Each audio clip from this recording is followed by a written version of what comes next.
Fala, galera! Mais um programa do Fala Max no ar. Hoje é um dia muito mais do que especial para mim, tá, gente? Vocês vão entender no decorrer do programa por que eu tô falando que é um programa especial. Veja só, hoje eu tô trazendo uma amiga assim, de acho que tem uns 45 anos que eu a conheço, por aí, tá? O que acontece? Desde criança, viu, gente, que eu conheço. Então, assim, hoje vai ser um programa muito especial. Eu acredito que se o assunto for de 45 anos para cá, a gente vai ter que precisar de uns 10 programas para poder fazer. Mas o que acontece? Hoje eu estou trazendo para cá uma pessoa que é uma referência na educação infantil. Ela tem uma pegada diferenciada, é uma história, cara, muito legal, que eu acompanho, já foi apresentadora do TV Escola, enfim, eu acho que melhor do que ninguém ela mesma contar a história dela. Fernanda Clímaco, prazer receber você aqui no nosso programa, seja bem-vinda, legal demais ter você aqui, viu, Fernanda? Então, conta aí pra galera, cara, como é que é a tua história, Bicho? Onde é que começou a sua história, cara? Ó, gente, pra quem não sabe, eu falo sempre no programa, eu recebo algumas mensagens, pessoal perguntando se eu sou carioca. Eu não sou carioca, eu sou mineiro, raiz. Eu nasci em Minas, morei no Rio de Janeiro um tempo, morei na Bahia, morei em Aracaju, moro em Maceió. Então, eu sou hoje titulado alagoano, cara. Então, assim, a Fernanda, eu conheço ela desde o bairro de Santa Teresa, o famoso Bolão, para quem não conhece, pesquisa aí. Santa Teresa é um bairro bem peculiar. E a gente se conheceu quando era criança. A gente estudou junto, né, Fernanda? Não sei se você chegou a estudar no sindicato dos bancários. Não, ali não. Né? A gente era amigo de rua mesmo. Era amigo de rua né? mesmo, né? De brincar na rua. É verdade, é verdade. Que legal, né, cara? Você, tua irmã. Isso aí. Pô, que maneiro, né, cara? Cara, e aí? Como é que surgiu a sua história? Primeiro quero te agradecer, Sandra. É um prazer estar aqui com você, com as pessoas que te acompanham sempre, né? E participando aqui do Fala Max, né? É uma honra. Deixa eu só fazer um adendo aqui. Pra quem não sabe, tá, gente? Meu primeiro nome é Sandro. Porque assim, aqui em Maceió todo mundo me conhece como Márcio. Ninguém sabe. Se eu falar Sandro, que ninguém conhece. Ela, como é amiga minha de infância. Eu já denunciei. Já denunciou. Meu primeiro nome é esse. Mas vamos lá, segue o jogo. Vamos lá, Máximo. E é um prazer, então, estar aqui com você, com todas as pessoas que estão aqui te acompanhando. E é uma honra estar aqui hoje para falar de educação, contar um pouco da minha história, né? Educação, a gente sabe que é um segmento muito importante da economia desse país. E, ao mesmo tempo que a gente tem, né, muitas alegrias, a gente ainda tem muitos desafios. E eu comecei a minha história, eu acho que como quase toda professora. Né? Desde criança, eu sempre gostei de brincar de escolinha. Eu dava aula para as minhas bonecas, para os meus primos, né? Botava as bonecas todas assentadas e ficava brincando ali de escola. E sou filha de mamãe professora também. E fui levando a vida assim, né? Sempre trabalhando em catequese, sempre gostando dessa coisa de ensinar. Até que cheguei na universidade e foi muito louco, porque, ao mesmo tempo que eu vinha trabalhando, a gente escuta das pessoas falando, né? Você vai ser professora nunca vai ganhar dinheiro, né? Você nunca vai ser nada na vida. Existe um estigma muito grande em cima da profissão, né? Que é uma profissão que você está ali por paixão, que você não pode ganhar dinheiro. É até uma vergonha ganhar dinheiro, né? É muito louco isso, né? É estranho. E aí, eu... Na época do vestibular, da universidade, eu falei, então eu não quero ser professora mais, então eu quero ganhar dinheiro. E aí eu fui fazer comunicação. E aí abandonei um pouco esse sonho e entrei na faculdade de comunicação, fui estudar publicidade, relações públicas, jornalismo ali. Mas eu continuava dando aula, eu continuava sendo professora ali, de escolinha de bairro ali. É tipo propósito, né? Eu não sei o que era, tinha alguma coisa, E eu cheguei numa época da universidade que eu tinha que entrar para um estágio, eu tinha que sair da escola, entrar no mercado ali, né, de trabalho da comunicação. E quando eu fui, consegui o meu primeiro estágio, adivinha onde que eu consegui esse estágio? Numa escola, numa assessoria de comunicação de uma escola. Olha o universo, né? Trabalhando, conspirando a favor, Exatamente. Né? O universo é foda. E aí eu saí da escola e, na verdade, eu voltei para a escola. Claro que num outro lugar, era uma escola muito grande, era uma rede, era um sistema, na verdade. Pode falar nome daqui, tinha, viu? Pode fazer propaganda. Não existe mais, então eu vou até falar. Né? Era uma rede grande em Minas, que era o Sistema Promove de ensino. Legal. Na época eram 8 escolas, tinha faculdade. Pois e eram eles gigantes, eram né? gigantes, E eles tinham uma assessoria de comunicação bem robusta. E ali, então, eu comecei a trabalhar e participando de uma escola nova que eles estavam abrindo em Belo Horizonte, na Zona Sul, num bairro bacana. E aí eu voltei para dentro da escola. E aí, quando eu voltei para dentro da escola, eu vi que era aquilo que eu queria. Eu queria ser professora mesmo. E aí eu abandonei o curso de comunicação no último período. Eu não cheguei a me formar. Foi muito louco. Chegou a se formar? Não. Em comunicação, Em né? comunicação, E aí eu comecei o curso de pedagogia. E aí as pessoas achavam que eu estava louca, que alguma coisa tinha acontecido. E eu falava, gente, é o meu propósito e é o que eu quero fazer. É, muito legal. E aí comecei o curso de pedagogia na PUC, em Minas, e fui me interessando muito por essa questão da infância, porque era um tema também que não era muito tratado. A Faculdade de Educação, na época, trabalhava muito com as questões ligadas à alfabetização. Era a partir dos 7 anos que era validado, vamos dizer assim, a escola. Ninguém queria saber muito ainda da educação infantil, e era a área que eu me interessava. E aí eu comecei uma busca ali, pesquisa, dentro da universidade mesmo, para entender como que era ser professora de bebês, né? Você já pensou sobre isso? Cara, olha, como é que vai ser professora de bebê? Né? Como é que dá aula para os bebês? Aula pro bebê, cara? Como que dá aula para o bebê? Pô, deve ser com chocalho na mão, né? Mas interessante, né? E aí era isso, né? Assim, como que você vai dar aula? Será que você vai dar aula mesmo para um bebê, né? Como é que é estar com os bebês? Então, isso tudo me inquietava muito. E eu comecei a buscar referências, autores, outros professores que também estavam nessa busca. Quem é referência hoje na educação? Pode falar infanto, sei lá, como é que chama Educação isso? de bebês, Educação de mesmo, bebê, e né? crianças Quem pequenas. A gente fala da hoje? educação infantil, né? A gente tem vários autores que são referências e assim. Mas surgiu alguém, Maria por exemplo, Montessori, né? Maria Montessori, que é uma italiana que trouxe também muitas diretrizes para gente. A Amy Pickler, que é uma médica pediatra também, que tem também toda uma pesquisa desenvolvida na Hungria e em Budapeste. Então, outros países têm uma referência melhor do que no Brasil, é isso? Na verdade, a gente busca essas referências. Não, digo assim, hoje a pegada de educação para bebê. É pegada fundamentada maior. em Maria Montessori, porque a gente precisa de referências que sejam base para a gente criar um repertório. Por que no Brasil ainda não tem essa pegada ainda? A gente está construindo isso, né? A gente está né? construindo. Inclusive, assim, quando você fala da pegada, é uma pegada que a gente chama de uma pegada decolonial, que é exatamente romper com esses modelos que são colonizadores da educação e que a gente precisa de criar uma ideia própria da nossa educação infantil, a partir da nossa cultura. Né? Imagina aqui em Alagoas a riqueza, né, de possibilidades que a gente tem aqui com os bebês, com as crianças pequenas, e que a gente ainda está construindo. Né? Então, é um campo muito novo, sabe, Sandra? Assim, a gente tem 40, 50 anos aí de uma trajetória na educação infantil no Brasil. Muito pouco tempo. Pouco tempo. Se a gente for pensar na história da educação, né? Então, se a gente for pensar em termos de Europa, eles já estão há 300 anos, 200 anos. Enquanto no Brasil pode se chamar de embrionário, né? Nós estamos ali. Está engatinhando. Estamos engatinhando, estamos como os bebês, começando ainda. É isso aí. Cara, e aí, você disse que na Itália, Montessori, né?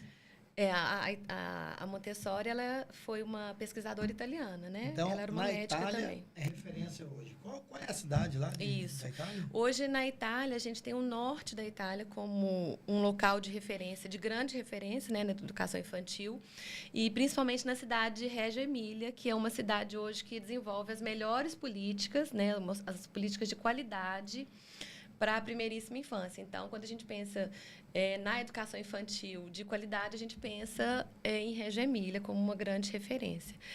E Reggio hoje, né, tem um repertório grande que foi construído a partir do Loris Malaguzzi e hoje a gente tem a Fundação Loris Malaguzzi lá e tem a Fundação Reggio Children, que é uma fundação mundial também, que tem representantes em diversos países do mundo. Né? Aqui no Brasil, eu sou representante por Minas Gerais da Rede Solar e Minas, junto com a minha colega Flávia Lamounier. Esse ano a gente está sob a direção da Rosa Bertolini e faço parte também da Rede Solar da América Latina, né? Fortalecendo aí nossos irmãos da educação infantil. Tem página no Instagram aí? Tem página no Instagram, Fala Rede aí Solar. Pra galera, pô, qual é a página aí pra gente colocar aí? Então, eu sigam coloco lá, aqui, ó, no rodapé. Isso, a Rede Solar Brasil, que é essa rede que discute todas as referências que a gente tem, né, da abordagem de Reggio Emília, que hoje é a abordagem de referência mundial na educação infantil. E vamos aproveitar para seguir também, né, o Professores da Infância, que é a minha página dedicada à formação de professores. Hoje, então, eu sou professora de professores da infância. Cara, como é ser professor de professor? Mas antes disso, olha, bota um arroba aqui embaixo aqui da Professores da Infância, arroba Professores da Infância. Arroba Professores da Infância. Segue aí, galera, arroba Professores da Infância.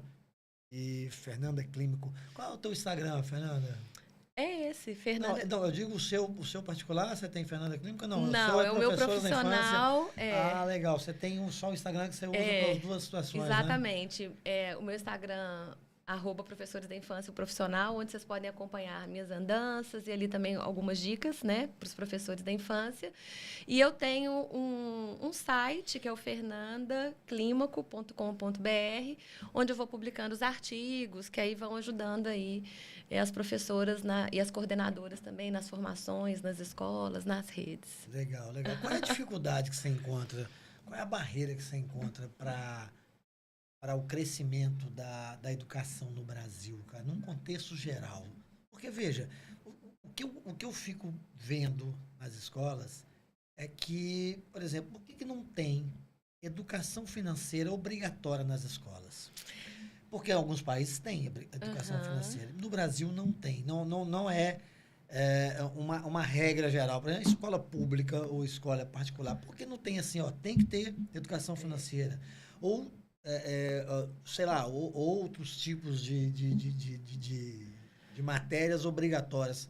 Uma delas que eu acho é a educação financeira, porque, pô, o cara já aprender ali a lidar com uma graninha, já aprender a lidar com investimentos financeiros, porque assim, o investimento financeiro, quando a pessoa não sabe, dinheiro não gosta de desaforo.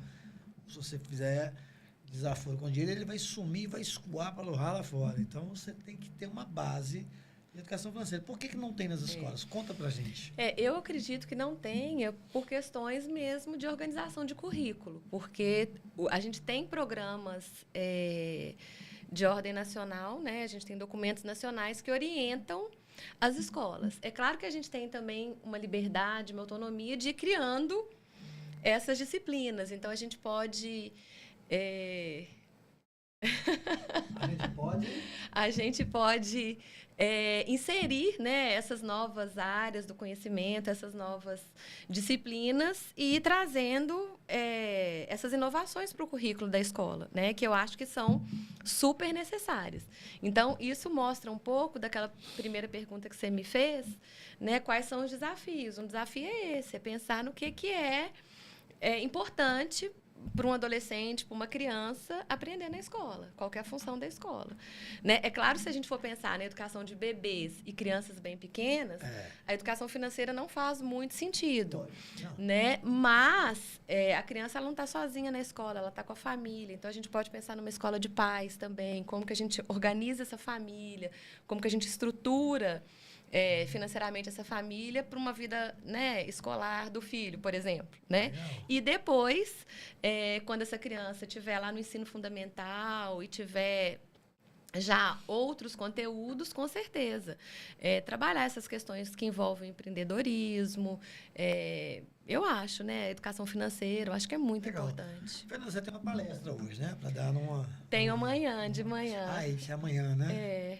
Isso, eu estou aqui em Maceió, a convite, né, de um sistema de ensino da Cogna, da Croton, e a gente vai conversar sobre educação experiencial, que é um jeito de pensar a educação mão na massa também, né, naquele sentido da experiência, da criança viver a experiência do conhecimento, que também é uma coisa... vamos dizer assim, é um conceito que já existe há muito tempo, mas que a gente está resgatando na educação como uma inovação. Legal. Para ter uma assertividade melhor. para fazer sentido, né? Para as coisas fazerem sentido. A gente sair daquele modelo de educação transmissiva, que você só fica decorando coisa que você nunca vai usar. E aí, olha, eu falo isso para todo mundo. Para que porra eu quero saber? O cateto do quadrado da porra lá, que eu não sei nem como é que fala. Eu nunca usei aquilo na minha vida. Para que eu tenho que saber aquilo? Eu ia fazer essa pergunta para você. Qual é o sentido, por exemplo? Eu não vou ser físico na minha vida, eu não vou ser matemático, porque nos Estados Unidos você tem... Você escolhe, me corrija se eu estiver errado, Uhum. mas você tem a opção de escolha de matérias que você quer seguir, da área que você quer seguir. Né? E, por exemplo, eu odeio matemática. Eu odeio matemática, né? Mas o destino é tão sacana, né? O universo me colocou no mercado financeiro e eu só uso matemática. Não, veja. Mas não é uma matéria que eu acho Mas legal. Você deve ter desenvolvido estratégias aí, né? Para você se virar. Eu tive que aprender de outra forma. Mas, assim, é isso que eu ia falar. Eu tive que aprender de outras formas a usar a matemática. Mas o ensino tradicional, vou chamar de ensino tradicional, do jeito que eles ensinam, ele tem outras metodologias. Por exemplo, Japão, sei lá, o Japão que tem uma método de ensino do Jukan, como é o nome daquilo? Kumon. Essa aula eu faltei de inglês japonês, eu não sei falar, mas são metodologias, né? Mas é diferente, e funciona aquela metodologia. E é uma metodologia que é muito, muito focada na memorização, né? Isso. Você trabalha muito a memória, o treino, o exercício. Enfim, eu acho que hoje, gente, a gente precisa de pensar na educação, assim, que a gente tem diversas modalidades que podem atender diferentes pessoas. Tá? Então... Ok? Podemos ir seguindo? Pode seguindo. Que a gente pode atender, né, diferentes demandas. A gente sabe hoje em dia que as pessoas não aprendem da mesma maneira. Não é verdade? Os sujeitos são únicos, então a gente tem hoje um leque, vamos dizer assim, de opções. Inclusive dessa escola tradicional que a gente tanto critica também. Tem gente que aprende melhor assim. Tem gente que está acostumada, saber. Né? É o estranho, jeito, né? Muito louco, mas é isso, né? Então, o desafio da educação hoje é entender quem é esse sujeito e buscar das melhores metodologias para que essa pessoa aprenda. Porque todo mundo é capaz de aprender. Né? É verdade, é verdade. Agora, sim, o ensino tradicional no Brasil, na minha concepção, qual é o... eu falo, estou falando uma experiência minha, tá? Eu, por exemplo, eu fiz administração, odiei o curso, foda-se, eu não gosto mesmo, falo para todo mundo, não gosto realmente. E depois eu fiz gastronomia, nada a ver, eu cozinhava em casa até razoável, depois que eu fiz gastronomia eu descobri que eu era péssimo cozinheiro, aí eu também larguei. Mas, enfim, o que eu quero dizer com isso? Que, às vezes, a gente faz cursos que não tem nada a ver com a gente. É o que você estava dizendo, que você fez um curso, não se identificou, né? E aí me perguntaram, mas o que você gosta? Eu odeio matemática, mas adoro mercado financeiro. Dá para entender? Consegue compreender isso? Tem não, alguma coisa aí. Tem uma coisa errada, né? Não sei. É igual o cara falar assim, eu queria fazer medicina, mas eu detesto sangue, né? Não vai conseguir, né? Não vai conseguir, eu acho que a gente tem que se encontrar naquilo que a gente tem alguma afinidade, porque a gente vai ter que lidar com isso uma vida, né? Você vai ter que encontrar algo ali que te mobiliza, que te impulsiona, porque eu acho que esse é o segredo da educação. Eu acho que o que me encanta na educação hoje é isso, estar motivada a descobrir, aprender algo sobre algum tema que eu não conheço, né, e que eu me mobilizo para isso, né? Então, a gente tem que mobilizar as crianças para esse conhecimento. Então, a escola hoje ela tem esse desafio de ser um lugar mais interessante do que a internet, né? Para que essas crianças... Puta desafio, hein? Exatamente, gigante, né? Puta assim, desafio, gigante. Eu Concorrência acho que desleal, né? O desafio do século que a gente está vivendo é esse, né? Assim, como que a gente mobiliza, especialmente, né, os jovens, os adolescentes, né, dentro da escola, que essa escola traga algo a mais ali para a vida. Fernanda, vou falar em desafio, né, de internet, cara. A gente vê muito formador de opinião, blogueiros, etc., falando um monte de besteira na internet, que obviamente influencia os nossos filhos. Eu tenho filhos, enfim, nós temos filhos, e a gente sabe que diretamente eles influenciam de alguma forma, né? Como é que a escola hoje ela tem que trabalhar isso? Por exemplo, vem um cara lá e fala um monte de besteira na internet, a criança ouve aquilo e acha que aquilo é uma verdade absoluta. obviamente que não é. E aí chega na escola, vocês têm que desconstruir o que ela aprende na internet. Cara, eu fico pensando, cara, ser professor hoje aqui nesse país deve ser uma missão muito foda, cara. Porque, porra, meu irmão, você tem que desconstruir o que estão fazendo lá fora quando entra ali na escola. Vocês têm que refazer tudo aquilo, cara. É uma missão pesada, né, cara? Não tem sido fácil, não, né? E eu acho que também é um dos pontos, assim, quando a gente pensa na educação e a gente pensa que a gente tem documentos que orientam essa educação, é importante que a gente ajude as pessoas, as crianças, a construir um pensamento crítico sobre as coisas, né? Então, a duvidar sempre das coisas, né? A buscar caminhos científicos para a explicação das coisas, né? Existe um método científico que valida tudo aquilo que existe hoje, assim, né? De repertório que a gente tem no mundo. Então, não é na base do achismo que a gente vai viver, né? Então, sem dúvida, esse é um grande desafio e eu acho que em todas as áreas. Acho que você deve viver muito isso no mercado financeiro também, Demais. no sentido de terem pessoas aventureiras querendo dizer novas formas de fazer, de como fazer as coisas. Os charlatões na internet tem demais. Um monte de gente falando gente que não tem experiência. Vai ficar rico, você vai investir. Mentira, cara. Ninguém vai ficar rico, cara. Você não vai investir, meu irmão. Você vai arriscar uma grana alta, você vai perder seu dinheiro. Pois é. Bota o pezinho no chão, cara. Faz uma coisa de cada vez. Não existe plantar hoje, colher fruta amanhã, não. Você então isso, né? A pessoa tem que ter um senso crítico, né? Ele tem que ter um pensamento ali muito organizado, estruturado, para ele ter noção das coisas, né? Eu acho que é bem isso. É bem isso, né? Caramba. Na educação, o tempo inteiro eu falo disso, assim, porque hoje eu me dedico à pesquisa na Universidade Federal de Minas Gerais. Eu estou no doutorado lá, desenvolvendo uma pesquisa sobre currículo. Então, eu não sou uma pessoa aventureira que estou aqui falando de educação, cara, você já tá fazendo dando dica. Que maneiro, hein? Então, eu tenho uma caminhada, uma trajetória de pesquisa ali na especialização. Depois, eu fiz mestrado. E sempre correndo atrás daquilo que é referendado, né? Assim, a gente tem que ter uma base sólida, não é um conhecimento que eu estou construindo aqui na internet, não, né? Pelo contrário, é fruto de muito estudo e muito estudo aqui no Brasil, muito investimento fora do Brasil também, né? Porque a gente sabe que a gente que é professor, a gente não pode estar parado, a gente tem que estar estudando e acompanhando as tendências do mundo. Você passou 20 dias na Itália, né?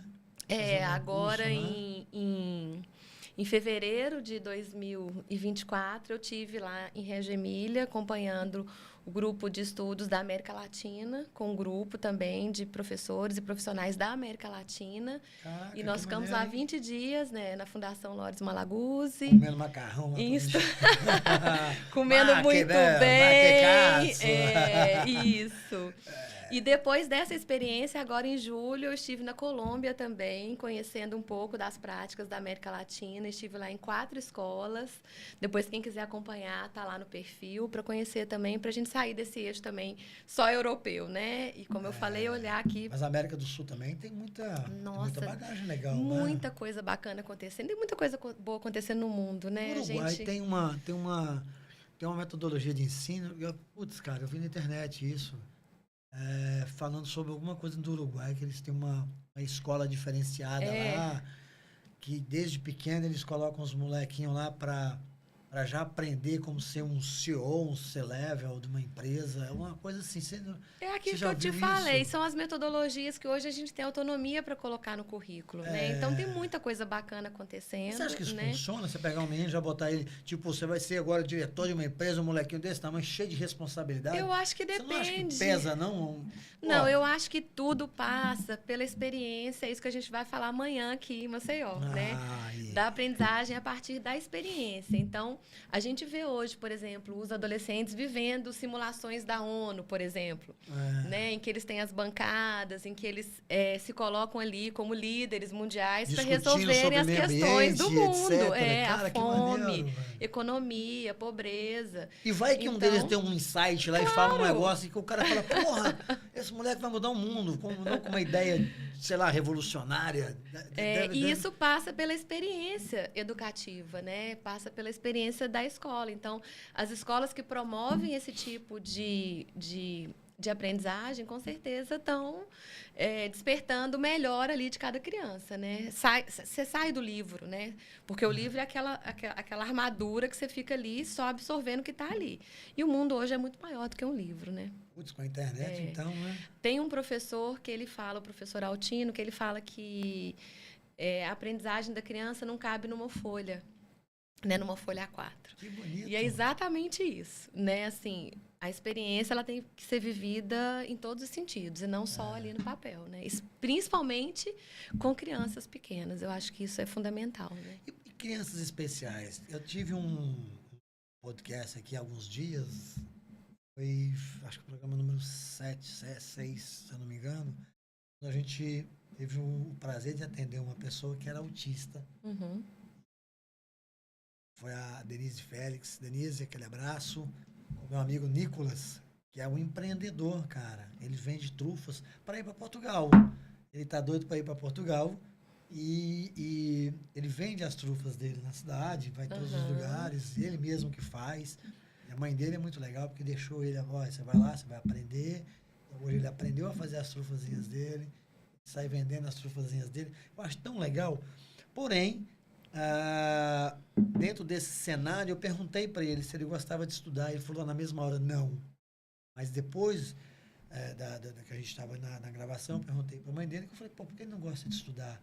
E ela foi me contar por quê. Porque ele ia para a escola, ela tentou inserir ele numa escola normal, mas visivelmente as pessoas não estão preparadas para receber uma pessoa especial em conjunto com outros alunos. Enfim, o que eu senti é que ele se sentia totalmente excluído. E aquilo me deu uma tristeza, cara. Eu falei, caramba, cara. E comecei a pensar num universo maior. E falei, cara, como é isso? Eu nunca parei para pensar sobre isso. E aí eu fui pensar sobre isso. Eu falei, caramba, cara. Me coloquei no lugar dele. Falei, pô, o quão deve ser difícil para ele estar ali numa escola, com os alunos na brincadeira, e ninguém, ou pouquíssimas pessoas, talvez, não queiram brincar com ele, por ele não conseguir ali acompanhar, sei lá.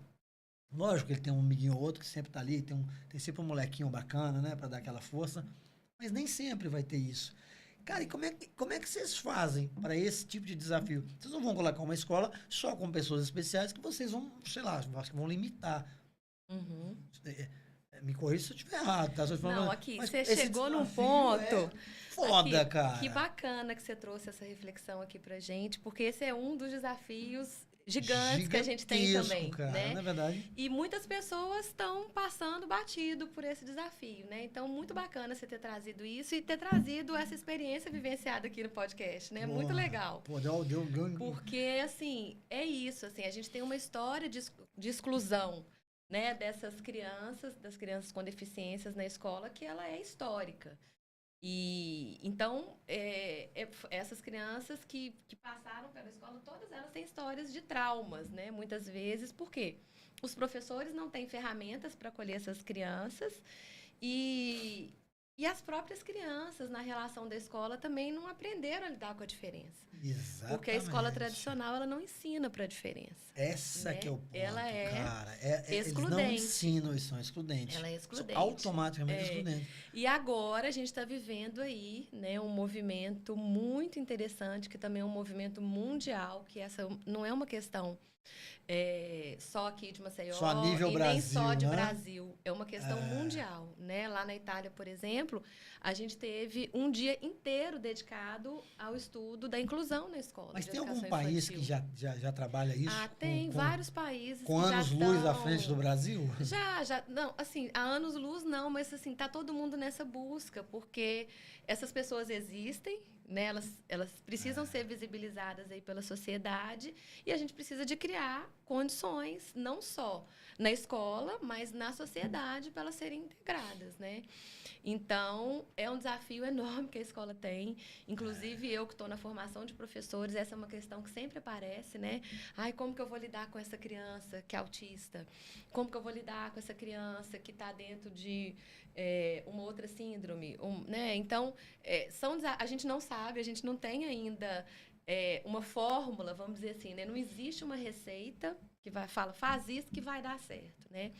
é necessário toda uma reestruturação mesmo, né, do sistema. A gente precisa de escolas com infraestrutura melhores, né? A gente precisa de equipamento, de tecnologia. A tecnologia hoje está muito a favor das crianças com deficiência. Você sabe que devia ser obrigatório, como você tem hoje espaço para cadeirante, rampa de acessos. Eu acho que devia ser obrigatório as escolas terem todo um aparato para atender essa demanda. Porque a gente já tem algumas existe. leis. A gente já tem algumas leis, mas elas não seguem. Não são cumpridas, né? Mas deveria ser e obrigatório nas escolas. O principal investimento hoje que a gente precisa de ter nas escolas é em relação à formação dos professores.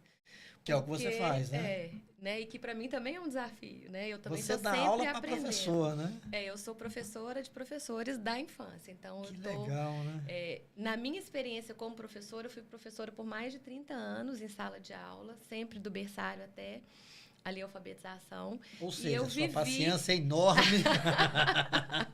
Vivi de tudo ali já, imagine. Né? Tanto na rede pública como na rede privada.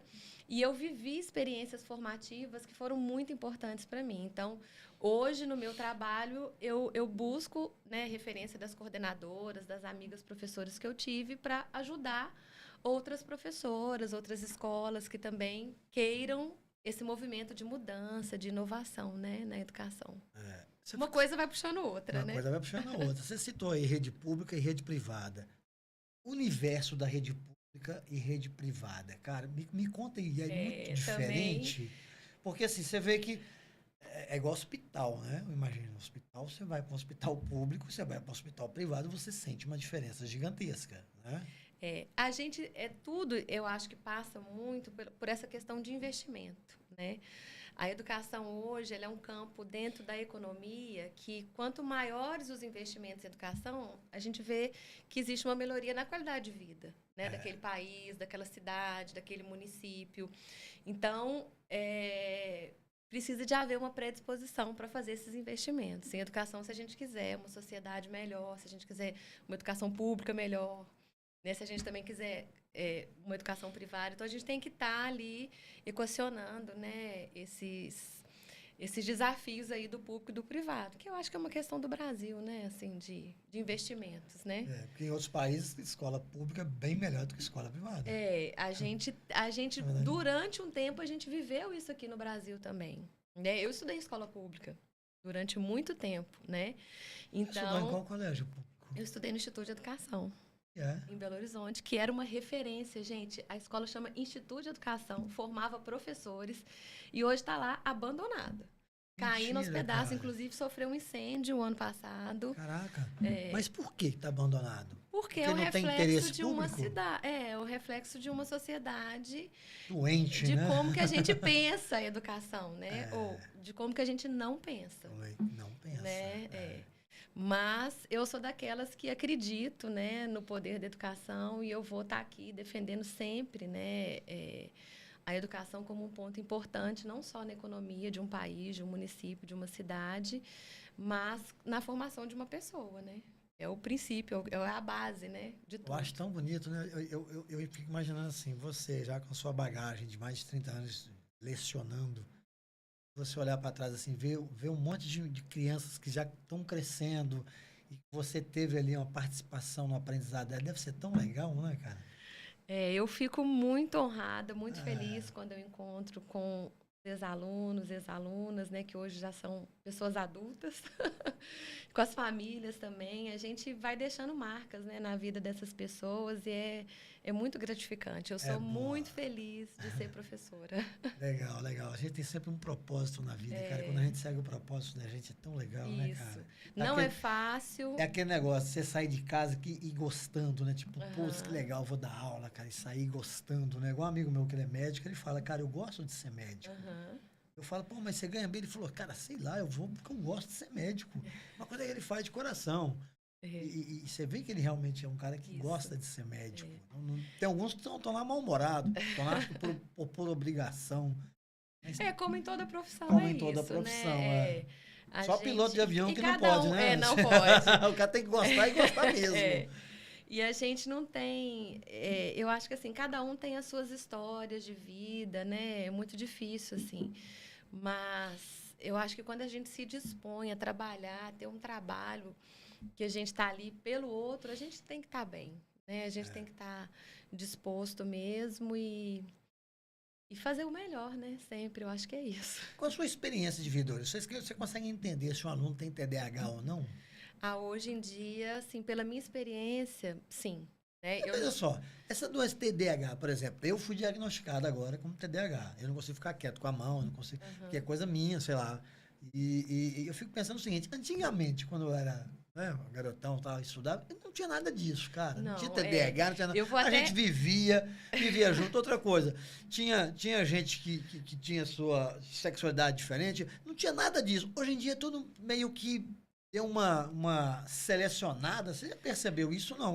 Não, eu vou até refazer minha fala, que você perguntou se eu sou capaz de diagnosticar. Né? Como professora, eu não tenho habilitação profissional para diagnosticar ninguém, viu, gente? Mas é aquela coisa. Não é nem diagnosticar, mas assim, você perceber. Você bate o olho, aquela coisa de que a professora bate o olho e fala assim: olha. Ali tem alguma coisa errada. Ali tem alguma coisa que me chama a atenção. Que nem é certo nem é errado, sabe? Mas é alguma coisa que me chama a atenção e que eu preciso ficar atenta e de repente chamar a família e vamos conversar mais sobre isso, vamos observar mais, né?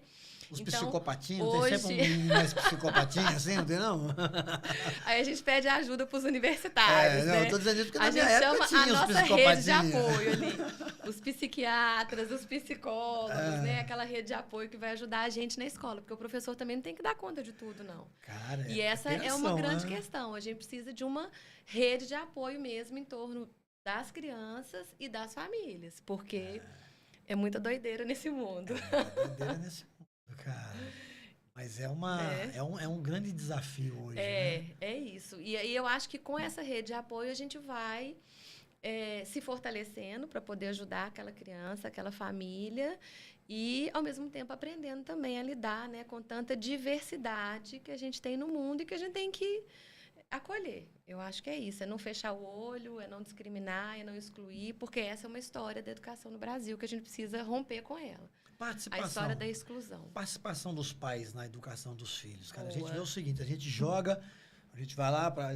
No mundo moderno hoje, né? Por exemplo, a gente não tem... é uma falta de tempo da porra. Então, a gente vai lá, a criança tem uma certa idade, você vai lá e joga o menino no colégio e deixa a professora ensinar o seu aluno. Não é isso? E vocês é que têm a responsabilidade de educar o filho dos outros. E os pais vão lá, vão se embora, vão trabalhar, depois que sai do trabalho, vai fazer isso, vai fazer aquilo, busca o menino no final do dia, e dá tudo certo. E aí, como é que foi no colégio? Foi ótimo, tal. Daí uma hora o cara vai lá e dorme, no outro dia a mesma coisa. Ou seja, eles passam mais tempo com os professores, com vocês, do que com os próprios pais. Então, a responsabilidade de vocês é educar os filhos dos outros, né? Ou não, né? Em teoria. Em teoria. Né? Mas na prática não é. Não, né? Acho que não. Porque a responsabilidade da educação de uma criança, primeira, é da família.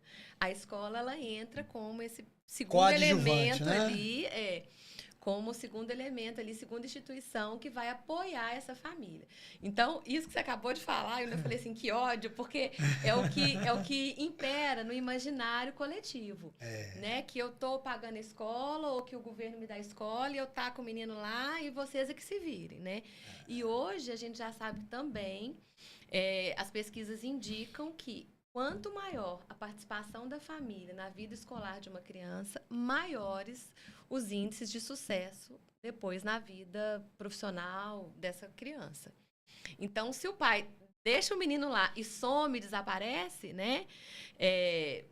Acabou. Eu falo que assim, a gente tem uma teoria que é a teoria das mãozinhas. Essa parte aqui é a participação da família. Essa parte aqui é a participação da escola.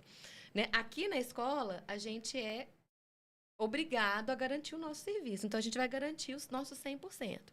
A família também tem que estar ali junto. Se a família some, olha o que vai acontecer. Né? Essa criança ela vai crescer no déficit, porque só a escola sozinha não vai dar conta. Né? E aí, se a família aumenta um pouquinho essa participação ali, né? Participa de reunião, está ali junto com a professora, está no acompanhamento ali junto, né? Quanto maior essa participação aqui, maiores as chances, né, dessa criança ser 100% ali. Cara, então, hoje, essa teoria das mãozinhas, ela é essencial para as famílias entenderem que família tem que participar, não tem só que delegar para a escola, não. Adorei a teoria das mãozinhas.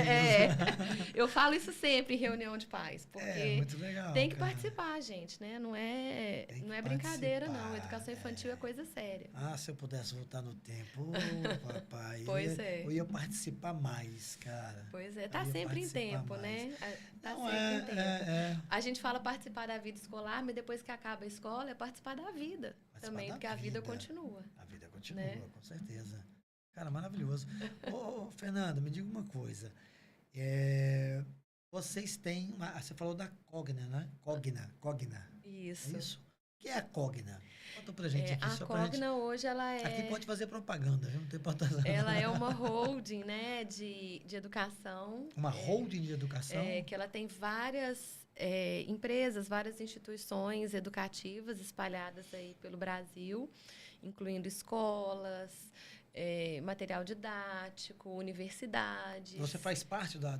Eu sou consultora, presto consultoria, né, e trabalho com formação especificamente na educação infantil.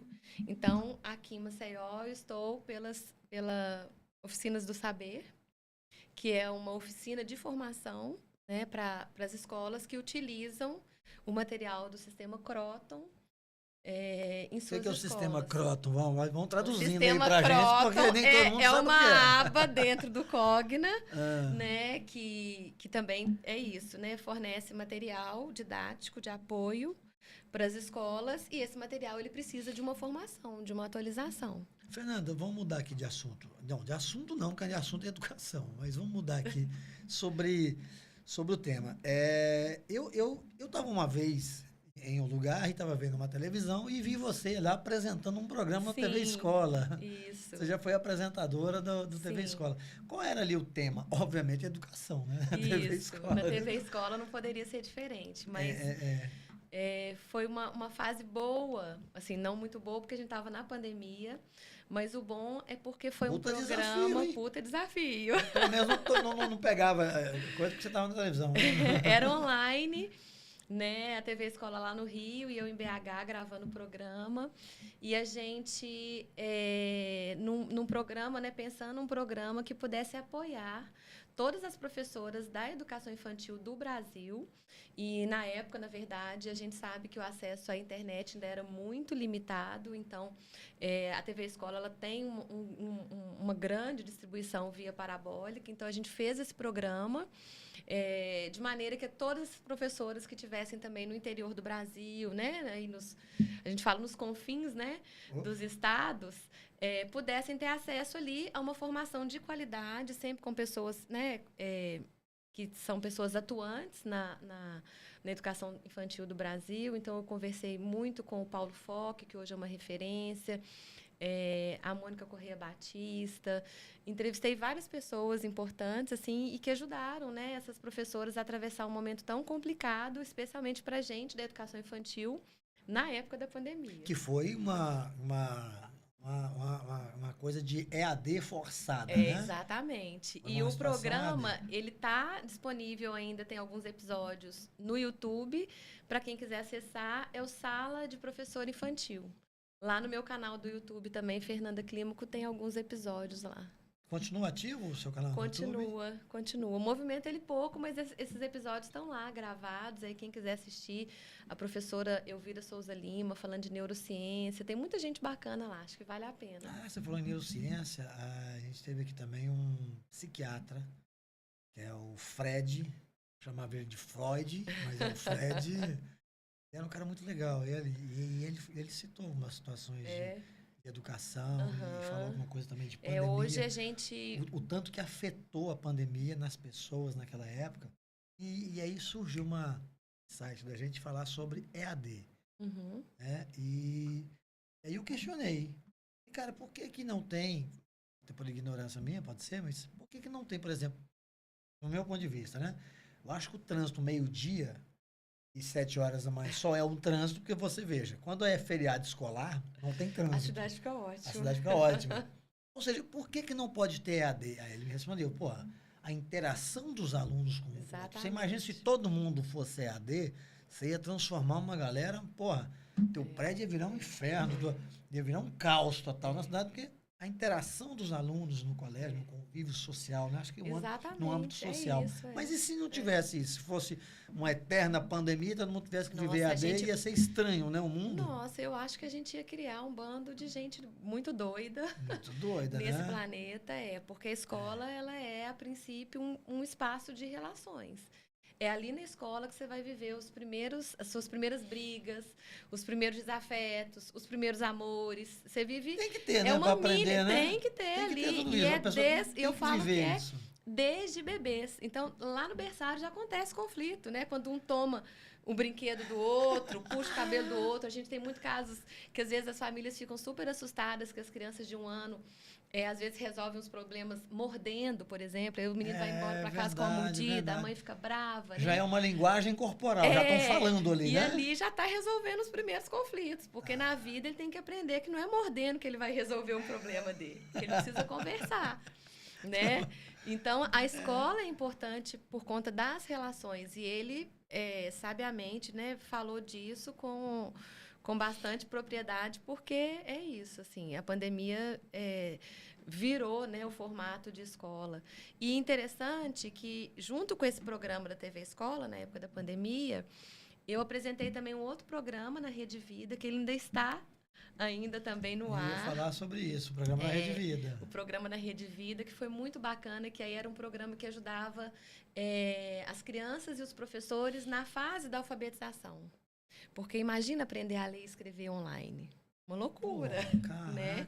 Velho, e esse impacto da pandemia, ele está, inclusive, até hoje, a gente está analisando alguns dados do tanto que os índices de alfabetização caíram no Brasil, né? Por conta de uma série de defasagem que a gente viveu, já vinha vivendo. Já vimos que a experiência EAD não era 100%. Nada contra o ensino EAD, para adultos. Né? Para adultos, né? E mesmo assim, hoje, por exemplo... há poucos meses, a gente teve uma homologação aí do MEC para o ensino superior. Então, na formação de professores em pedagogia, agora está proibido o ensino totalmente EAD. Porque as faculdades viraram... ele precisa de ser semipresencial. Eu fiz na PUC do Rio Grande do Sul, não sei nem onde fiz totalmente online, uma MBA de gestão financeira. Odeio matemática, não tive que fazer. Fui fazer o MBA. Fui fazer o MBA. Já a outra MBA que eu fiz foi a gestão de pessoas, foi totalmente presencial. E a gestão empresarial foi semipresencial, foi na Nassau. E como que foi para você? Cara, sinceramente, a experiência presencial para mim é melhor. Vou dizer por quê. Porque você tem uma interação melhor. A gestão empresarial, por exemplo, você tem que usar algumas metodologias corporativas que no EAD você não ia ter uma interatividade melhor. Eu preferia fazer ela 100% presencial, porque ali você está com pessoas formadoras de opinião, você está com diretores, CEOs, e ali você aprende com todo mundo. No EAD você não vai estar ali aprendendo com todo mundo, você não vai estar ali no... Não tem a relação. Não tem a relação, a sinergia daquela galera numa sala de aula. E eu gostava muito mais quando era presencial. Pô, cada 15 dias tinha... A aula era o dia inteiro. Então eu gostava muito dessa aula presencial. Então, olha para você ver como que a gente... tem essa necessidade da presença do outro, da relação, né? Mesmo e adulto. Hoje, mesmo a gente aprende, já é comprovado, né? Tem um teórico da educação, que é o Vygotsky, ele fala que a interação é a base do conhecimento.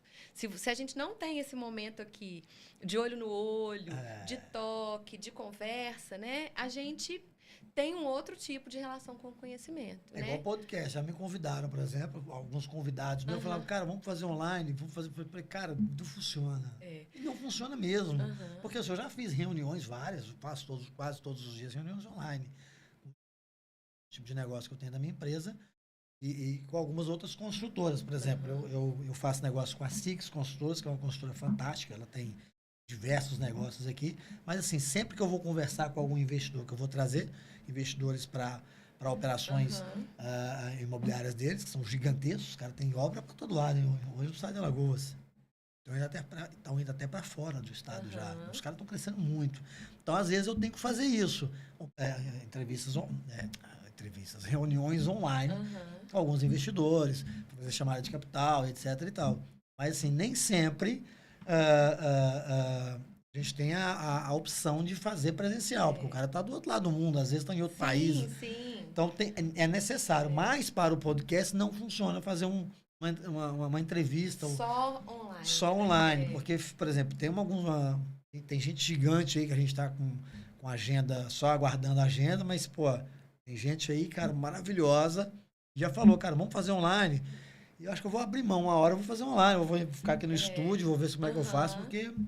eu acho que a gente está chegando nesse formato híbrido, né? Que a gente vai chegar no momento que o que funciona online, beleza, vamos fazer online, mas vamos manter o presencial também quando for possível, né? Exatamente. E se tratando de educação infantil, o online, ele é inviável, a gente já provou isso, né? Inclusive tem estudos da área da medicina pediátrica, dos malefícios que a tela causa nas crianças bem pequenas. Então, na educação infantil, o ideal, né, para as escolas é repensar e redefinir esse modelo que utiliza telas. Né? Veja, não é recomendável. Você sabe que eu estava esses dias sentado num restaurante, eu estava aqui com uma nutricionista, que é a Dani Shoa.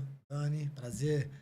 A Dani é uma nutricionista gigante no estado, ela atende várias pessoas.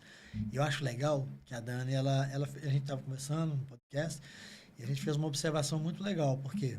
Porque, veja, se nós sentarmos hoje em um grande restaurante, por exemplo, se você começar a observar as pessoas, tem duas vertentes. Uma, as pessoas são o que elas comem. Né? Você pode ver que essa pessoa que está ali comendo um prato de macarrão desse tamanho, a pessoa é desse tamanho também, né? A pessoa que está comendo uma folha de alface, você vê que ela está fininha, tá bem. As pessoas são o que ela come. E também, os filhos têm a educação que os pais dão. Se você observar num contexto geral, tem sempre um menino ali com um tablet desse tamanho, e o menino, quando vai encher o saco, a mãe pega da bolsa dela, não tá, fala, toma menino, e fica no joguinho o tempo todo. Mesmo. Uma mesa de restaurante gigante, esses restaurantes gigantes, tem muito em Maceió, o Divina Gula, por exemplo. O Divina Gula é um restaurante mineiro, que é muito legal. Esse restaurante que a gente... vou até te apresentar esse restaurante, você vai gostar dele.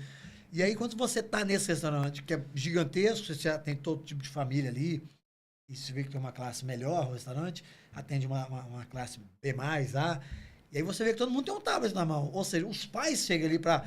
Ô, menino, fique quieto, toma o telefone. Ai, toma um tablet. É babá digital. Babá digital, olha que maravilhoso. Essa foi ótima. Babá digital. Babá digital. Agora, mas isso está correto? Eu acho erradíssimo claro isso, não, cara. E hoje em dia a gente tem visto cada vez mais especialistas que estão se dedicando, né, a pesquisar as crianças que estão muito tempo nas telas e já começa a ver uma série de desvios de habilidades sociais, né? A criança não consegue se relacionar fora da tela.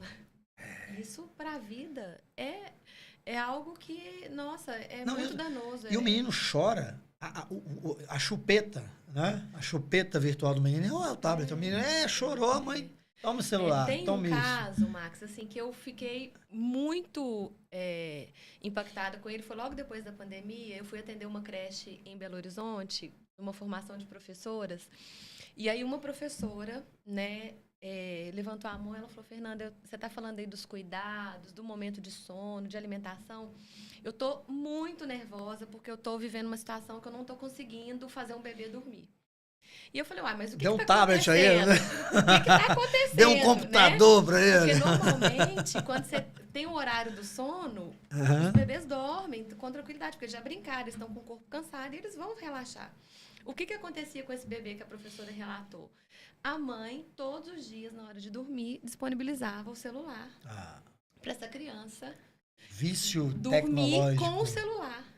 Então, ele, em casa, ele passou, um bebê de 1 ano e meio, ele passou 1 ano e meio da vida dele, ou seja, toda a vidinha dele, dormindo com o celular. Ou seja, ele viciado em celular, né? Não tem o celular para ele dormir.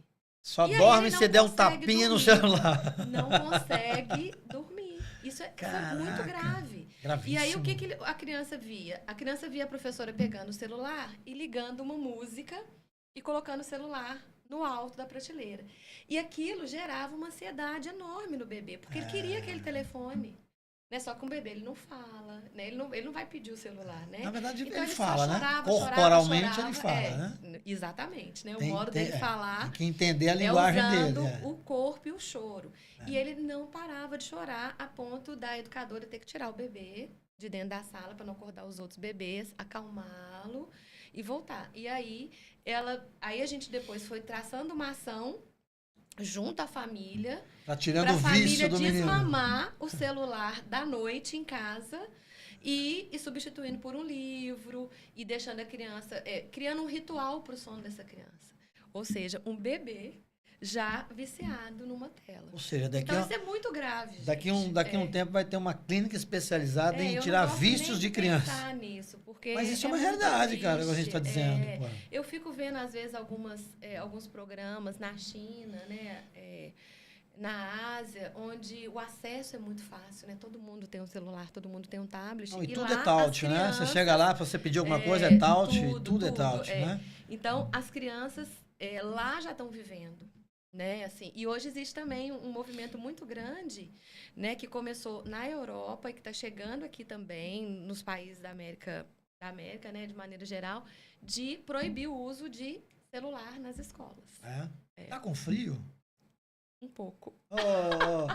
Olha, tá parecendo uma geladeira aqui, tá viu, gelado. gente? Porque o estúdio aqui, Quantos graus? Você 17, sabe que, olha, 16. Para vocês que estão em casa, que a gente faz o seguinte, o ar-condicionado é do lado esquerdo, é de frente para o convidado. A gente congela o convidado aqui. E às vezes eu esqueço. Não, eu tenho um problema sério com o calor, cara. Eu tenho um problema. Eu saio do ar-condicionado aqui, entro no carro, é ar-condicionado. Chego em casa, ar-condicionado. E eu tenho uma parada. É muito quente, quente pra caramba, cara. Não, mas aqui é um quente legal, um quente agradável, não é um quente... Eu vou te falar que BH a gente tá sofrendo muito. Pô, BH, quando tá quente, fudeu, cara. Porque lá você tem um Rio Arrudas lá que passa, que não dá conta. E agora a gente viveu isso, né? No Brasil inteiro, as queimadas, então a qualidade do ar. Péssima. Né, 170 dias sem chuva. Então a gente passou 170 dias sem chuva? Em Belo Horizonte. Caraca, vocês estavam tomando banho como lá? A gente lá? não via a serra. A gente não via a serra, aquela serra maravilhosa, a Serra do Curral. Se subia Afonso Pena, a serra estava nublada. Cara, você sabe que me lembrou agora? De fumaça. Me lembrou minha infância agora que você falou que eu morava em Santa Teresa, ali naquela cobertura, na Norita Continente do Val. Aí eu morava, e de lá a gente via aquela serra toda. Uma vista linda. Coisa linda. E depois de um tempo, quando eu fui para lá, eu percebi que as casas, o urbanismo começou a crescer, a serra, e parte dela toda queimada. Eu falei, caraca, velho. A gente, esse ano, a gente sofreu pouco tempo, né? Com coisa de 40 anos, o cenário mudou completamente. E agora, não sei qual é a relação de essas queimadas aí, sei lá se é proposital, se não é, né? A gente está vivendo dias difíceis, né, na situação climática. Mas aqui, você lembrou de Santa Teresa e tão bacana, né, que a gente teve uma infância feliz ali na rua, né? Cara, era diferente das telas, né, que não existia. Não existia nada disso. Tela. Né? A gente brincava de pegador, era pique-esconde, era rouba-bandeira. Mãe da rua, rouba-bandeira. Era bom, uma turma grande, boa ali em Santa Teresa, né? Muito bom. Era muito legal aquela época. Uma infância raiz, né? Infância raiz. Chegava em casa sem a tampa do dedo, o joelho, era carrinho de rolimã. Não tinha celular, tinha uma galera cara. De bicicleta, que era muito bom também. Não tinha GPS pra gente. Eu não sei até hoje como é que a gente chegava nos lugares, cara. Gente, eu não sei até hoje como é que a gente chegava nos lugares. Porque hoje com GPS a pessoa erra. Imagina aquela época não tinha, cara, GPS, você tinha que chegar numa rua. Olha que loucura, cara. Meu trabalho, por exemplo, às vezes você está numa área, num terreno, hoje, você quer saber o dono, você entra ali num site, você coloca ali, por exemplo, já aparece. 3 minutos, 2 minutos, você está ali com o nome, você sabe tudo, todo o histórico do terreno. Antigamente não, você tinha que ir para a prefeitura, pegar uma certidão, com não sei quantos dias saía essa certidão. Eu não sei como é que a gente sobrevivia nessa época, não. Mas sobrevivia. Né? Outros tempos, né? Não tinha doença, não tinha TDAH, não tinha nada disso, cara. Todo mundo era feliz, todo mundo vivia do mesmo jeito. Eram outros desafios, né? Outros dilemas, desafios, né? Os desafios eram chegar aos lugares, era se comunicar, né? Isso. Cara, no telefone era discado. Aqui você pega esses equipamentos mais antigos, de vez em quando eu levo para a escola e pergunto para os meninos, eles não conhecem. Por exemplo, fita cassete, né? Eles não sabem para que serve aquilo. Disquete. Disquete, cara. Eles nunca viram disquete. né? Eu tive dificuldade para explicar para minha filha também o que era disquete, que eu usava um negócio. Um Walkman, né? Um Walkman e tal, que ela falava, botava uma fita, ela falou assim, mas como é que a música tocava? Eu falei, não, era na fita, mas como assim a fita? Eu falei, era a fita que ficava ali dentro. Ela falou, mas tinha uma antena? Como é que vocês canalizavam? Não, era tudo ali mesmo. Era tudo offline, né? A gente viveu uma geração que teve uma evolução muito rápida, assim, em termos de tecnologia, né? É muito maravilhoso. A tecnologia para a gente era pagar as fitas que você devolvia na locadora, porque não rebobinou, né? Tecnologia era rebobinar. E pagar como? Deixava anotado na caderneta. Era no caderninho. Aí no final do mês, seu pai ia lá e dava um cheque. Não era isso? Dava um cheque nas mercearias do seu Chico. Nem sei se estava vivo, mas o seu Chico. Ô, rapaz, seu Chico, eu ia direto lá fazer umas comprinhas mesmo, anotava no caderninho. Era verdade. Hoje as crianças estão brincando, às vezes. Ainda existe cheque, cara? Acho que não, Acho né? Que não. As crianças... É que existe dinheiro, nunca mais dinheiro. E dinheiro, né? Dinheiro não. Esses dias eu vi porque alguém foi fazer um pagamento ali e me devolveu um dinheiro. Eu falei, caraca, dinheiro, velho. Tudo é cartão, né? Tecnologia muito louca. A gente vê as crianças brincando, por exemplo, numa situação de faz de conta, que é muito comum na educação infantil, né? Brincar de casinha, brincar de supermercado. E aí elas vão pagar com Pix. Com Pix, ou então com celular. Elas pegam. No Pix agora. Cartão magnético, né? Ou então só coloca o telefone assim e faz pim, né? Para pagar. Aquele pagamento NFC, né? É muito interessante. Eu tô aprendendo um tanto de coisa nova ainda. A gente vai aprendendo, né? Junto com eles. Mas essa molecada nova que saca muito. Os nativos digitais que a gente fala. Nativos digitais. Né? Você vê que eles são tão. Já nasce. Eu acho que esses meninos novos já nascem com Word, Excel, inglês básico. É impressionante, cara. Você pode perceber que um menino novo desse aí, que nunca viu, já pegando assim, interativamente ou intuitivamente, ele já vai fazendo as coisas, cara. Já vai pegando ali a manha do negócio. E a gente que é mais antigo, vou chamar assim, né? Vou mexer num negócio novo, cara, eu apanho demais, cara. Existem também estudos que falam disso, que o cérebro dessas crianças, ele já nasce com um formato diferente. Ele já com Word, Excel. Entendeu? De verdade, né? Ele já opera de uma maneira diferente da maneira que a gente opera, por exemplo, né? Olha, falar em velocidade de aprendizado. O inglês antigamente era ensinado pelas professoras e você vê que verbo, ing, demorava a pessoa aprender inglês, né, cara? Hoje a metodologia, você consegue ter um ensino muito mais rápido, um aprendizado muito mais rápido, muito mais eficiente. A pergunta tem a ver com a metodologia ou tem a ver com o menino já nasce com inglês básico na cabeça? Eu acho que muito com a metodologia, né? Mas a gente também, com o apoio da neurociência, a gente vem descobrindo que existem algumas janelas de oportunidades ao longo da nossa vida, né? Especialmente ao longo da infância. Então, quando essas janelas estão predispostas, o nível de aprendizagem de uma segunda língua ela aumenta. Ela se potencializa.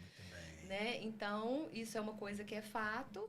E, hoje em dia, com a tecnologia, as crianças assistem filmes, desenhos, videogame. música. Eu tenho um menino que aprendeu inglês porque é por causa de videogame. Então, assim, eles vão aprendendo e aprende como pronúncia correta, aprende as gírias, né? Se coloca ali... Aprende os palavrões. Tudo. Tudo ali, né? Mas é muito bacana porque a gente abre novas possibilidades aí de aprendizado, né? Eu acho que é importante. Tomando cuidado para a gente também não acelerar demais, né, gente? Não perder também o tempo da infância. Ensinar inglês para um bebê, ensinar inglês para criança muito pequena, isso é perda de tempo também. Né? A criança ela tem que ser criança na fase da infância. Ela tem que brincar, tem que se jogar, usar o corpo, né? Usar as múltiplas linguagens ali para ela aprender. Porque ela tem o tempo aí da vida para essas outras aprendizagens. Você falou uma coisa interessante. Eu tenho um amigo que ele é sueco. Ele é dono do Pipa Privilégio, lá em Pipa. É um puto hotel que tem lá em Pipa, legal pra caramba. Olha que interessante. Ele é sueco. A mulher dele é espanhola. E a filha nasceu, se eu não me engano, foi em outro país, mas foi na América do Sul, se eu não me engano, foi em Uruguai, ou sei lá, enfim. Então ela tem mistura interessante, né? E ela às vezes, eles conversando comigo, falam que quando ela tá brava, ela começa a falar em espanhol e a xingar em espanhol. O marido, quando tá bravo, começa a falar em sueco. Você imagina a criança ali no meio, falava, caraca, meu irmão. Ou seja, ela vai ser poliglota, né? Porque e hoje mora no Brasil, ou seja, ela vai entender sueco, ela vai saber falar sueco, porque ela vai muito para lá, por causa dos avós e tal, né? Vai muito para Espanha, ou seja, ela automaticamente ela vai e mora no Brasil, mas ela automaticamente ela entende tudo que a mãe fala, e ela entende tudo que o pai fala. Ela naturalmente ela vai aprender a língua, não sei se escrita, mas vai falada. Vai aprender com certeza, porque ela vive a experiência legítima da língua. Né? Então, e aí como ela tem essa plasticidade cerebral de aprender, né, pensando nessas janelas aí, de oportunidade, ela vai se tornar uma criança poliglota, né? Eu tenho uma sobrinha que o pai dela é grego, a minha irmã, né, é brasileira, mas fala português e eles moram na Inglaterra. E ela certamente fala grego. E na escola ainda aprendeu francês. Então ela fala 4 línguas. Velho, 4 línguas. E é engraçado que entende perfeitamente, entende a raiz, consegue escrever, conversa com ela no WhatsApp, ela falando gíria em português. Que maneiro, cara. E deve falar gíria em grego. Inglês e em grego também. Não, imagina, gíria em grego, cara, deve ser muito maneiro, né? Que legal, cara. Não tem noção. 4 línguas. E outra coisa, eu percebo também que quando a pessoa começa a aprender muitas línguas, facilita ela aprender outras, né? Com certeza. Minha filha agora resolveu estudar mandarim. Eu falei, cara, essa mãe deve ser louca. Quem quer aprender mandarim, pô? Aí ela foi me explicar por quê. Ela tá fazendo direito agora, ela quer ser diplomata, que fala, né? Quer ser diplomata e tal, e quer aprender mandarim porque ela prefere os países asiáticos. Pela aproximação do... Aí ela foi me dar uma aula. Eu falei, caralho, meu irmão, eu tô... É a gente aprendendo com os nossos filhos. Eu criei um monstro, um monstro corporativo em casa. Um monstro do bem. Uma versão melhorada. Muito melhorada, nossa senhora. Aí ela foi me contar a história, porque os asiáticos do Brasil, uma ligação internacional, e foi me dar uma aula que eu nem sabia de geopolítica. Eu falei, caramba, nem eu sabia disso, pô.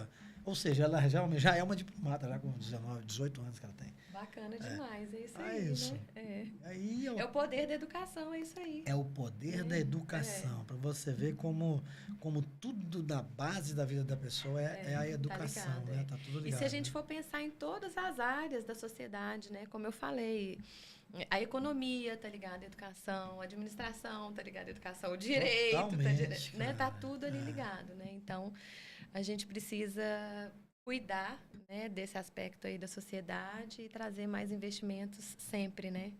Pois é. E como é que vocês conseguem enxergar o momento de mudar o curso? Por exemplo, todo mundo sabe que a gente está andando no negócio, se precisar, se o tempo fechar, você muda o leme, né? Boa. Na educação também tem isso, obviamente, né? Se você consegue enxergar que naquele momento, pessoal, isso aqui não está funcionando mais. Vamos mudar o leme, né? O que eu quero dizer com isso? Que no Brasil tem algumas metodologias de ensino, que, na meu ponto de vista, não sei se é legal. Por exemplo, nós, na nossa época, aprendemos que matemática, português, geografia, ciências, etc. E a gente já falou sobre isso, mas só para recapitular. Para que porra eu quero saber, por exemplo, se eu vou nos Estados Unidos e pergunto sobre geografia, eles não sabem porra nenhuma de geografia. Não sabem de Brasil, não sabem de nada. Aí o Brasil é muito ruim, né? É péssimo. Mas... A gente tem que saber o básico. Não, o básico. Mas os Estados Unidos, por exemplo, eles não ensinam o que é Brasil. Mas os Estados Unidos também não são muito referência. Não, é isso que eu ia falar. Eles são muito fechadão, né? Falar, é muito tradicional, muito decoreba. Muito, eles são foda pra cacete e vamos estudar só nós mesmos aqui, que nós somos os caras. Eu acho que a gente precisa de ter uma base, e aí hoje a gente tem um currículo no Brasil, que é a BNCC, a Base Nacional Comum Curricular, que garante essa base para todo mundo. E aí depois, lá no ensino médio, hoje é um pouco diferente do que a gente viveu. Não é mais aquela então, coisa... você tem lá os projetos de vida, que você vai escolher um ensino técnico, você vai escolher uma vida acadêmica, ou você vai cair no mercado de trabalho. Você tem algumas possibilidades. Claro que ainda a gente está no momento de implementação desse ensino médio, muitos desafios ainda a serem vencidos, né? Mas já existe esse currículo e é interessante a gente falar disso. Lá em Minas Gerais eu sou redatora colaboradora do currículo referência de Minas Gerais para a educação infantil. Então, eu ajudei a escrever esse documento e a gente garantiu essa base lá. Né? Aqui, em Alagoas, também tem um currículo próprio. Né? A partir desse currículo nacional, cada estado criou o seu. Então, a gente garante uma base para aqueles estudantes e depois, aí é aquilo. O estudante ele tem que ter autonomia também para ele buscar aquilo que ele quer.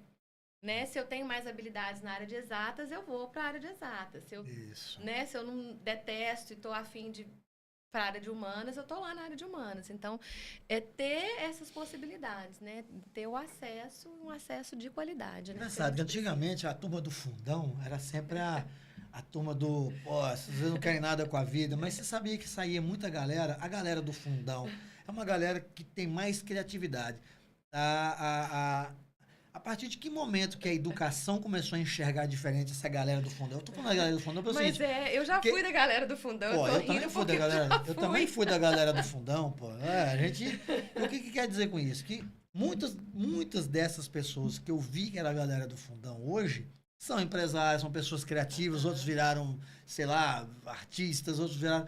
Essa galera do fundão se sobressaiu muito mais do que gente CDF que ficava lá na frente estudando pra cacete e hoje continua lá no emprego CLT. Eu odeio CLT, gente. Olha, todo mundo que me conhece sabe disso. Eu odeio CLT, cara. Eu odeio esse modelo tradicional CLT. Eu acho que deveria ser pago por hora.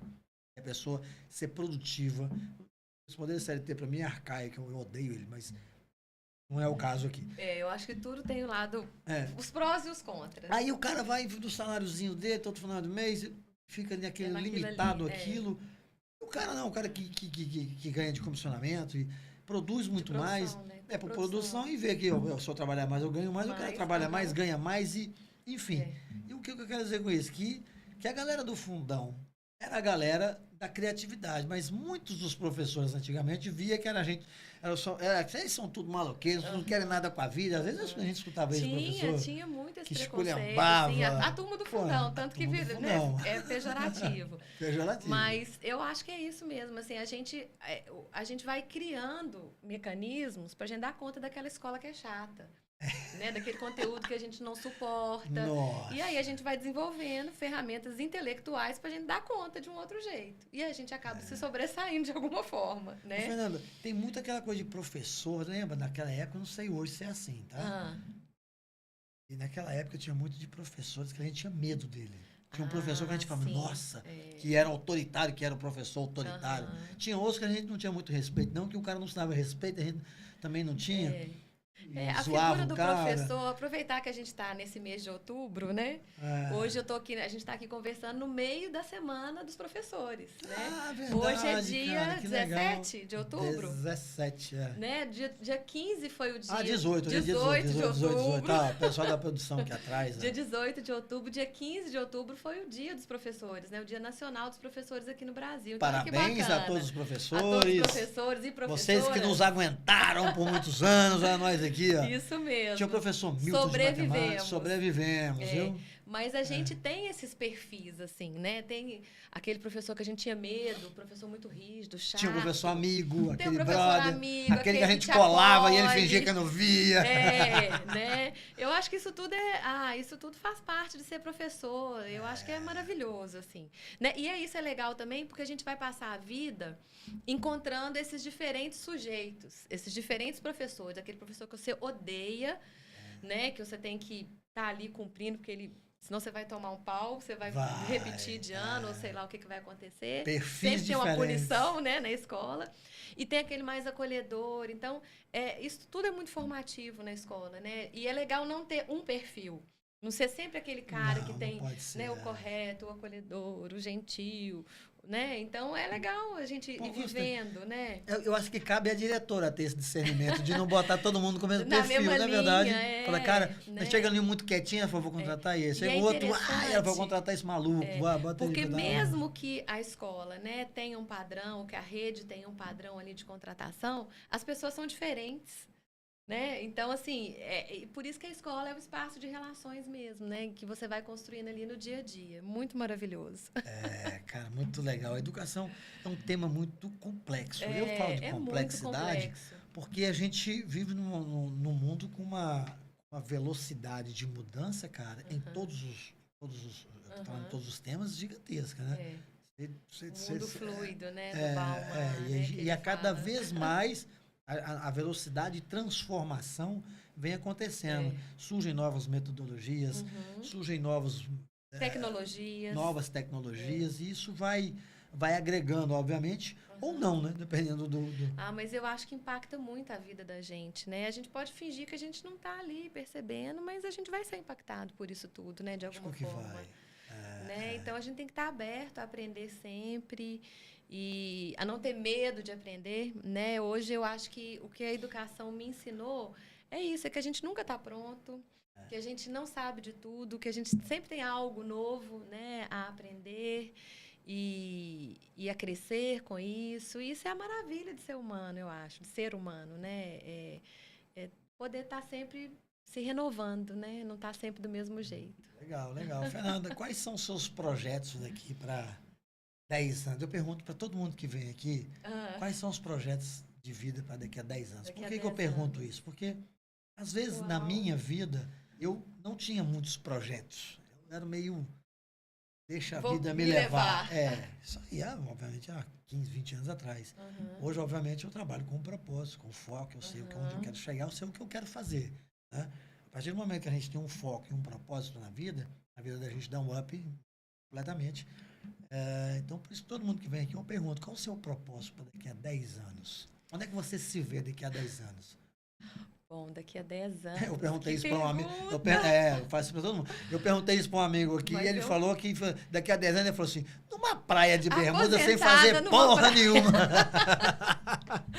Quem sabe, né?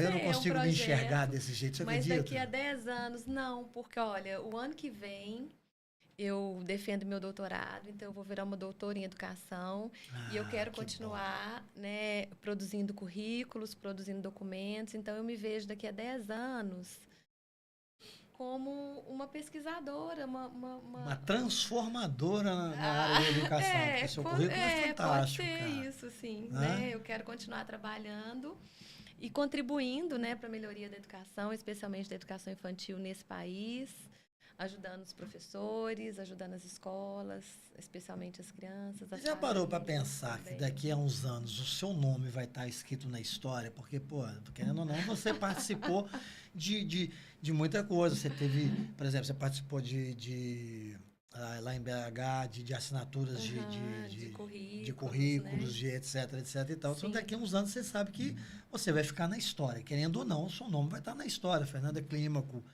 Tomara. Participou, contribuiu bastante, fez doutorado, sei lá, entende isso? Isso é muito legal, né, cara? Porque às vezes a gente nem para pensar nisso, né? Mas eu gostaria, assim, de ser essa pessoa que deixa algum legado, que deixa alguma pequena contribuição aí em algo, como você disse, que é tão complexo como a educação, né? E especialmente a educação infantil.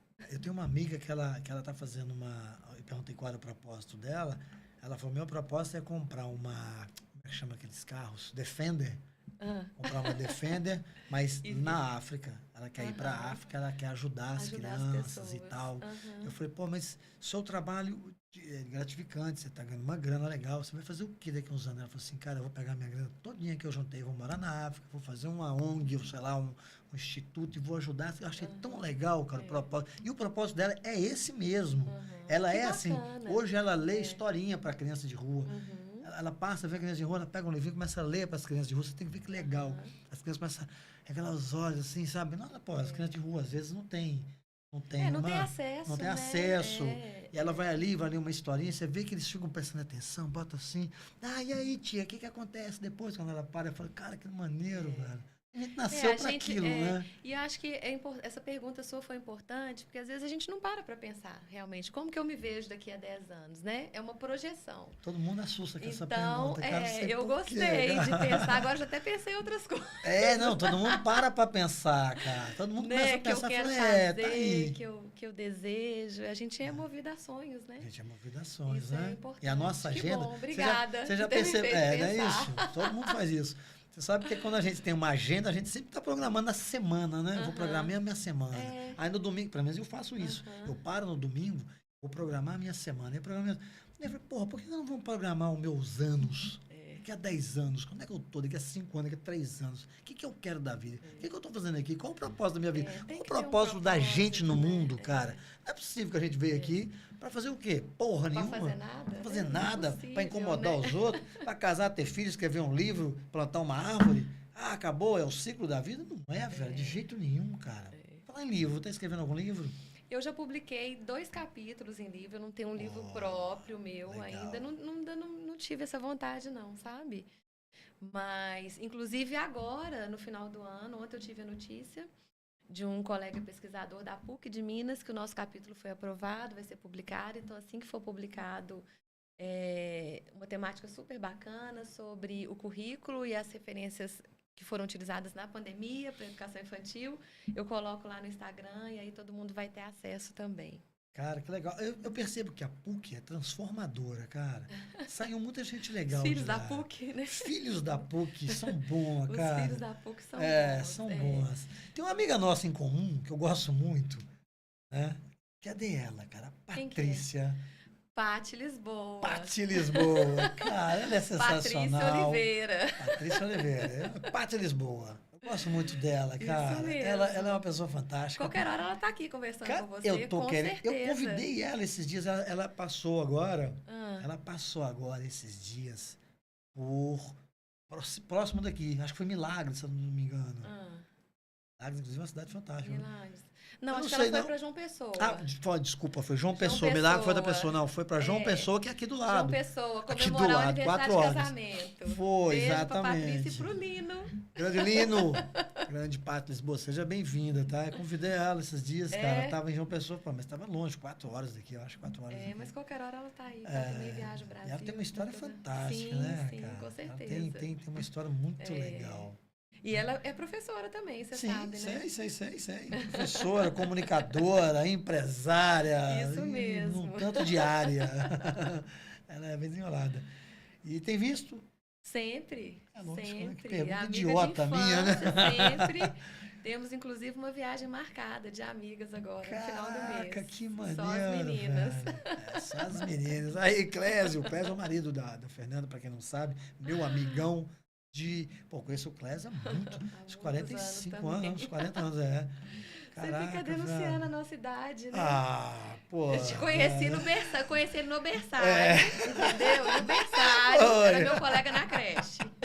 Colega de creche. É mesmo, nem pensei nisso. Que deselegante que eu sou, meu Deus. Gente, olha, vou dizer a vocês, o Fala Max, ele é feito de história de sucesso. A gente sempre que chama um personagem, uma pessoa para contar a história dela, eu fico muito feliz, principalmente hoje, né? Que hoje eu trago aqui uma amiga de infância. Isso é muito legal, a gente vê que as pessoas seguiram os seus caminhos, né? Isso é muito legal, cara. Isso é muito legal, isso para mim é muito gratificante. Então é isso, o Fala Max é feito para dar voz a quem tem voz. Em todos os programas eu falo a mesma coisa, que a gente dá voz a quem não tem voz. O que eu falo quando a gente dá voz a quem não tem voz? É a pessoa poder contar a sua história, porque assim, a gente vê no dia a dia as pessoas, a gente não sabe que aquela pessoa tem uma história de vida, teve suas dificuldades, né? Muitos empresários, por exemplo, passaram por aqui, todo mundo passa pela porta da empresa maravilhosa dela e fala, putz, cara, essa pessoa teve sorte porra nenhuma, cara, batalhou muito. Muita luta, né? Muita luta para chegar até ali, muito estudo. Então, assim, nada é fácil, né?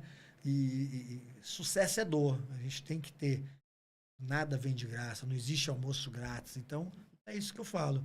Então, eu gostei muito do programa de hoje. Fiquei emocionado aqui com a minha amiga Fernanda Clínico. Obrigado por ter vindo. Eu agradeço Bom demais ter você ótimo. Aqui. Legal, que a gente precisava de mais programas para poder contar toda a história da gente. Com certeza. Mas é isso, gente. Mais uma vez, quer falar mais alguma coisa, Fernanda? Não, quer xingar alguém? Agora é a hora. Não, quero só agradecer. Viu que foi maravilhoso esse encontro aqui. E que eu tenho uma boa estadia aqui. Né? Tô esperando, né? Você me apresentar a Maceió. Bora. Né? Vou lhe apresentar aqui vários lugares fantásticos. Isso, com tudo que a gente merece, né? E amanhã, né, a palestra, infelizmente não é uma palestra aberta que eu possa convidar todo mundo, mas eu posso convidar, sim, vocês a seguirem o Professores da Infância lá no Instagram. Então é isso aí, galera. @Professores da Infância. Show de bola. Galera, mais uma vez, obrigado a todo mundo. E sigam aí o Fala Max, sigam aí o Professores da Infância. Obrigado, gente, mais uma vez. Beijo no coração de vocês. Até mais. Tchau, tchau, galera. Valeu. Fui. Only dream